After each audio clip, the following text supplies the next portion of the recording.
Dans les profondeurs de l'histoire de la Terre du Milieu, les orques ne sont pas un simple peuple guerrier. Ils sont nés de la corruption même, issus des premiers elfes défigurés par Morgoth, le Valar rebelle, maître de Sauron. Chaque orque incarne une déchirure dans l'ordre du monde, une plaie vivante que ni la chute de Morgoth, ni la défaite de son plus fidèle serviteur n'ont jamais pu refermer. Leur existence est la preuve que le mal, une fois introduit, continue de ronger silencieusement la création. Autour d'eux gravitent d'autres figures de puissance et de menace. Gandalf, Galadriel, Elrond ou même Saruman, qui chacun à leur manière incarnent une alternative possible face à l'anneau unique. Mais les orques occupent une place à part. Contrairement aux rois et aux sages dont la chute ou la victoire dépendent d'un choix, les orques n'ont pas de libre arbitre. Ils sont l'ombre faite chair, une armée vouée à répandre le chaos, quelles que soient les fortunes des puissants. C'est pourquoi leur analyse est nécessaire. Car tant que les orques subsistent, la paix en terre du milieu n'est jamais totale. Ils sont le rappel constant que même vaincus, l'ombre ne s'efface pas. Alors, tant que cette corruption existe, comment croire à une victoire définitive des peuples libres? L'héritage des orques plonge ses racines dans l'ombre des premiers âges. Ils ne forment pas une nation qui s'élève ou qui chute selon les rois, mais une lignée maudite façonnée par Morgoth lui-même, premier seigneur des ténèbres. Chaque orque est le rejeton d'une corruption plus vaste que Sauron, une souillure qui s'est transmise de génération en génération, comme une dynastie noire née pour défier l'ordre d'Arda.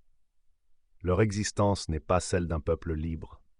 Ils sont l'écho vivant d'une malédiction, un prolongement de la guerre éternelle contre les puissances qui ont façonné le monde. Lorsque le Mordor s'effondra dans les flammes et que l'œil s'éteignit, beaucoup crurent que cet héritage allait s'éteindre avec lui. Mais les orques ne s'évaporèrent pas. Privés de maîtres, ils s'entre-déchirèrent, se réfugièrent dans les cavernes, errant comme des bêtes sauvages. Leur présence, même dispersée, rappelait à tous que la victoire des hommes n'était qu'une illusion fragile. Car la menace n'était pas seulement un chef ou une armée, elle était systémique, inscrite dans la chair même de ces créatures. Alors, où se cachent-ils encore, et combien de temps faudra-t-il pour éteindre une corruption née au commencement du monde? Les orques, même privés de maîtres, représentent une menace globale, bien plus vaste qu'une simple horde en fuite.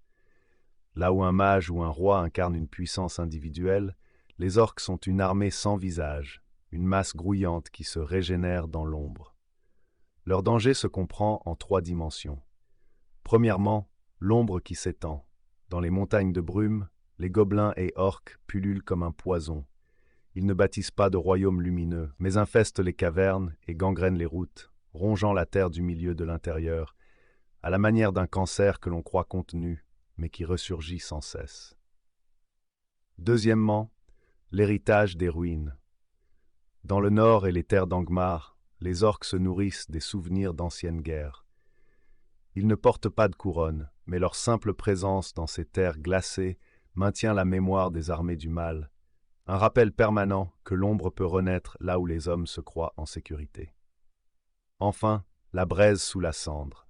Au cœur du Mordor dévasté, de petites bandes survivent. Elles ne sont plus l'armée du Seigneur des Ténèbres, mais elles symbolisent la persistance du mal.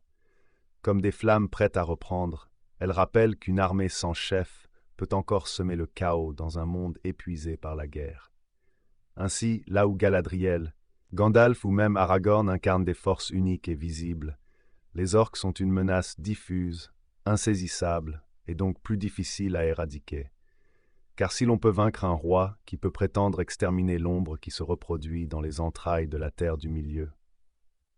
L'ambition d'Aragorn, une fois couronné roi Elessar, dépasse la simple reconquête d'un trône.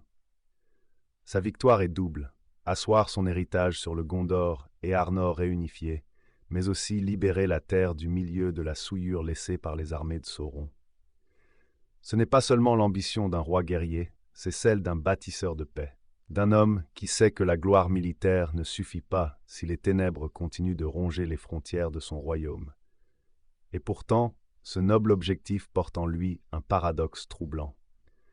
Car pour offrir la paix, Aragorn doit traquer sans relâche les derniers orques, éparpillés dans les montagnes, les cavernes et les ruines du Mordor.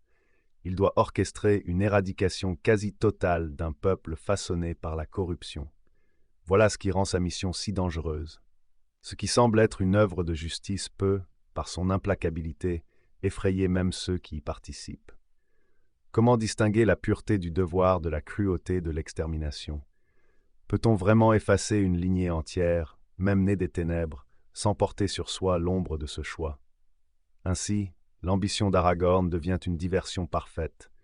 Elle détourne les regards de sa victoire personnelle pour les fixer sur une cause commune, la paix durable.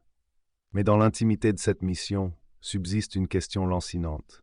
Jusqu'où faut-il aller pour garantir que le mal ne ressurgira plus? Les ennemis des peuples libres ont toujours cru que la puissance des orques résidait dans leur nombre infini.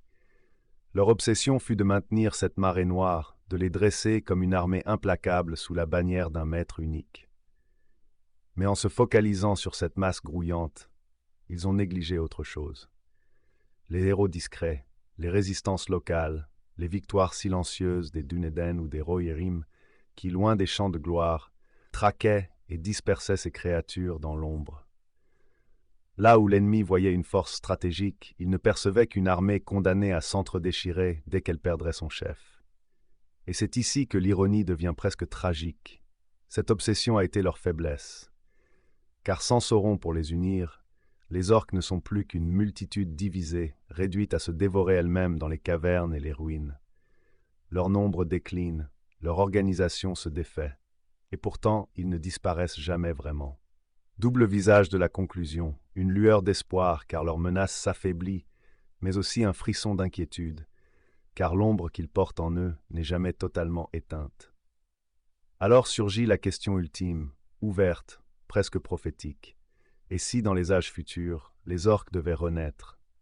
La paix elle-même ne serait alors qu'une diversion passagère, un répit avant que l'ombre ne s'étende à nouveau sur la terre du milieu.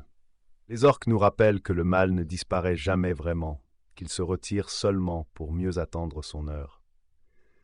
Mais il existe des figures qui, par leur seule présence, font trembler même les ténèbres.